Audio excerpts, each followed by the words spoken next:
हरि ओम।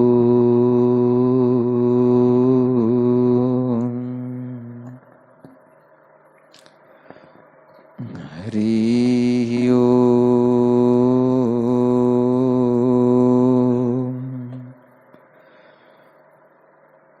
हरि ओम। ओम श्री परमात्मने नमः। ओम गम गणपतये नमः। ओम श्री सरस्वते नमः। ओम श्री गुरुभ्यो नमः। हरि ओम। श्री योग वशिष्ठ महारामायण निर्वाण प्रकरण सर्ग 167। वशिष्ठ जी बोले, हे राम, संसार बड़ा गंभीर है, इसका तरना कठिन है। जिसको इससे तरने की इच्छा हो उसका यह कर्तव्य है कि वेदांत का अध्ययन, प्रणव का जप और चित्त को स्थिर करे। जब ऐसा उपाय करे तब ईश्वर उस पर प्रसन्न होंगे और उसके हृदय में विवेक उत्पन्न होगा, जिससे संसार असत्य प्रतीत होगा और संत जनों का संग प्राप्त होगा। संत जनों का आचार शुभ है। वे परम शांत, गंभीर और ऊंचे अनुभव रूपी फल से युक्त वृक्ष हैं। उनके यश, कीर्ति और शुभ आचार फूल और पत्ते हैं। ऐसे संत जनों की संगति जब प्राप्त होती है तब जगत के राग द्वेष रूपी तम मिट जाते हैं। जैसे किसी मजदूर के सिर पर बोझ हो और वह तपन से दुखी हो, पर वृक्ष की शीतल छाया प्राप्त होने पर वह शीतल होता है, फल खाकर तृप्त होता है और थकान का कष्ट दूर हो जाता है। वैसे ही संतों के संग से मनुष्य सुख को प्राप्त होता है। जैसे चंद्रमा की किरणों से मनुष्य शीतल होता है, वैसे ही संत जनों के वचन से शांति होती है। हे राम, संत जनों की संगति करने से पाप दग्ध हो जाते हैं। जो पुरुष सकाम होकर तप, यज्ञ और व्रत करते हैं, उनकी संगति न कीजिए, क्योंकि वे ऐसे हैं जैसे यज्ञ का खंभा पवित्र होता है परंतु उसकी छाया कुछ नहीं। इससे उसके नीचे कोई सुख नहीं पाता। हे राम, सब सकाम कर्म जन्म मरण देने वाले हैं। यद्यपि जिज्ञासु भी यज्ञ, व्रत और तप करते हैं तो भी वे उनसे श्रेष्ठ हैं, क्योंकि निष्काम हैं। उनको विषयों में निरसता है और उनका आचार शुभ है। हे राम, ऐसे जिज्ञासु की संगति विशेष अच्छी है, जिसकी चेष्टा की सब कोई स्तुति करते हैं और वह सबको सुखदायक लगती है। जो जिज्ञासु के समान नवनीत, कोमल, सुंदर और स्निग्ध होता है, उसको संतों की संगति प्राप्त होती है। हे राम, फूलों के बगीचे और सुंदर फूलों की शैया आदि विषयों से भी ऐसा निर्भय सुख नहीं प्राप्त होता जैसा संतों की संगति से प्राप्त होता है, क्योंकि उनका निश्चय सदा आत्मा में रहता है। हे राम, ऐसे ज्ञानवानों की संगति करके जब हृदय शुद्ध होता है तब आत्म तत्व की प्राप्ति होती है। जब तक हृदय मलिन है तब तक उसकी प्राप्ति नहीं होती। जैसे उज्जवल आरसी प्रतिबिंब को ग्रहण करती है, लोहे की शिला प्रतिबिंब को नहीं ग्रहण करती, वैसे ही जब हृदय उज्जवल होता है तब संतों के वचन हृदय में ठहरते हैं।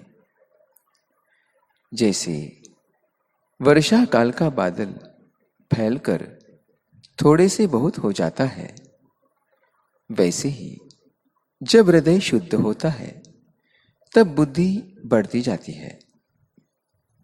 जैसे वन में केले का वृक्ष बढ़ता जाता है, वैसे ही बुद्धि बढ़ती जाती है। जब आत्म विषयिणी बुद्धि होती है तब जीव वही रूप हो जाता है और बुद्धि की भिन्न संज्ञा का अभाव हो जाता है।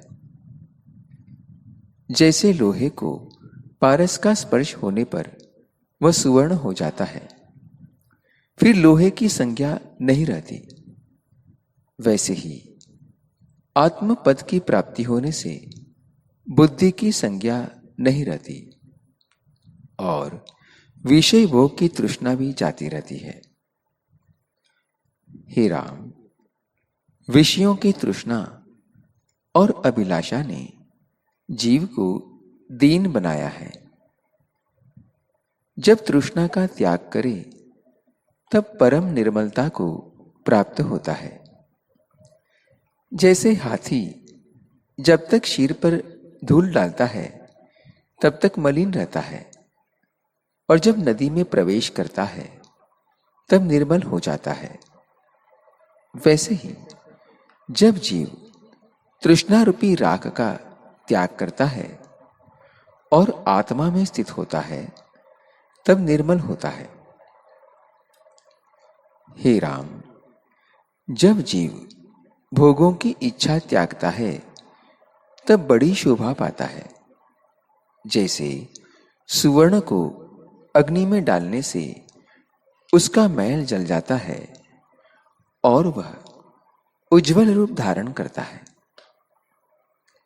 हे राम, भोग रूपी बड़ा विष है, उसका दिन दिन त्याग करना विशेष लाभदायक है। जीव जब तृष्णा का त्याग करता है तब अति शोभा पाता है।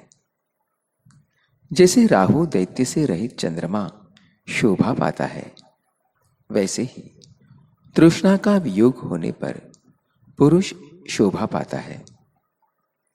हे राम, जब भोगों से वैराग्य होता है तब दो पदार्थों की प्राप्ति होती है।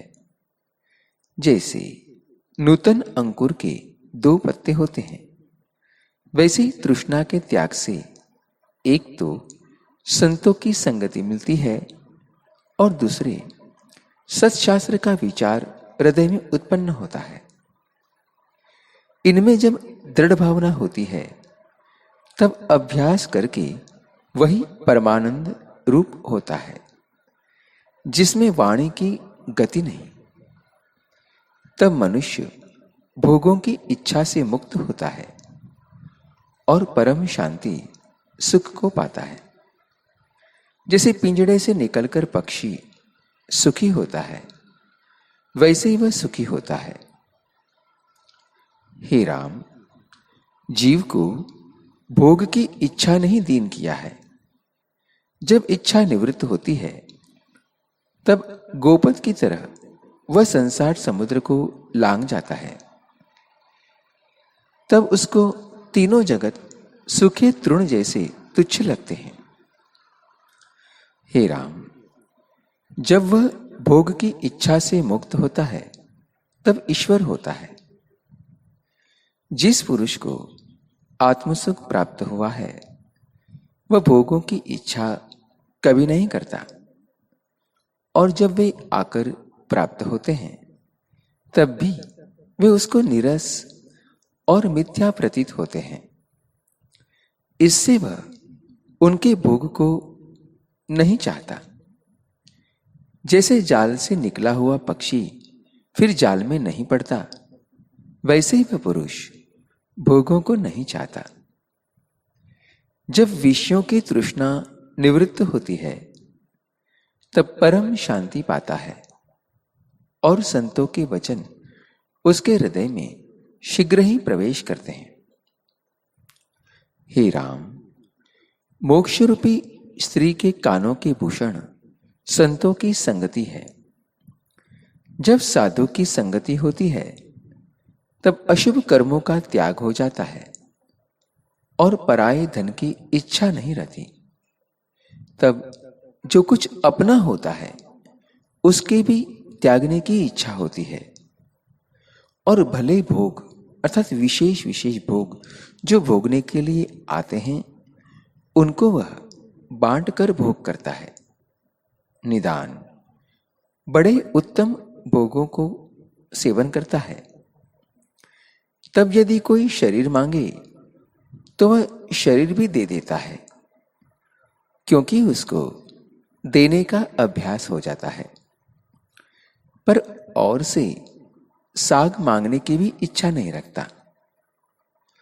संतोष से यथा प्राप्त चेष्टा और तप दान करता है। यज्ञ, व्रत और ध्यान करके पवित्र रहता है और तृष्णा का त्याग करता है। हे राम, ऐसा दुख घोर नरक में भी नहीं होता जैसा तृष्णा से होता है। जो धनवान है उनको धन के कमाने और रखने की चिंता है। उन्हें उठते बैठते, खाते पीते, चलते सोते सदा धन की ही चिंता रहती है। इसी चिंता में वे पच पच कर मर जाते हैं और फिर जन्म लेते हैं। हे राम, निर्धन को भी चिंता रहती है, परंतु थोड़ी रहती है। जब तक चिंता रहती है तब तक जीव दुखी रहता है, पर जब चिंता नष्ट होती है तब परम सुखी होता है। हे राम, यद्यपि धनी हो और उसे संतोष नहीं तो वह परम दरिद्री है, और जो धन से हीन है परंतु संतोषवान है वह ईश्वर है। जिसको संतोष है उसको विषय बंधन नहीं कर सकते। हे राम, जब तक धन की इच्छा नहीं करता तब तक भोगरूपी विष नहीं व्यापता, पर जब धन की इच्छा उपजती है तब परम विष व्यापता है। विपरीत भावना में दुख होता है, और जो दुखदायक पदार्थ हैं वे सुखदायक जान पड़ते हैं। हे राम, जो कुछ अर्थ है वही अनर्थ है। जिसको संपदा जानते हैं वही आपदा है, और जिनको भोग जानते हैं वही सब रोग रूप है। इनको संपदा जानकर चाहता है, इससे बड़ा दुखी होता है। हे राम, रसायन सब दुखों का नाश करती है, परंतु वह देवताओं के पास होती है। यदि अमृत चाहिए तो संतोष ही परम रसायन है।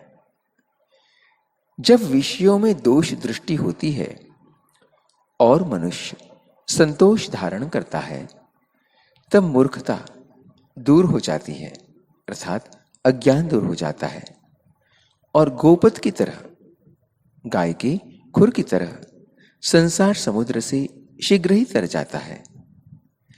जैसे गऊ के पैर के गड्ढे को सहज ही लांघ जाते हैं, वैसे ही संसार समुद्र को वह सहज में ही तर जाता है।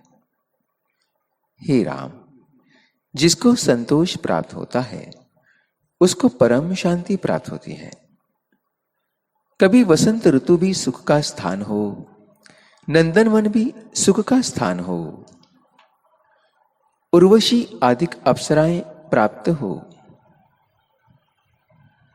उर्वशी आदिक अप्सराएं पास हो, चंद्रमा निकला हो, कामधेनु विद्यमान हो और इंद्रियों के सब सुख प्राप्त हो, तो भी शांति न होगी।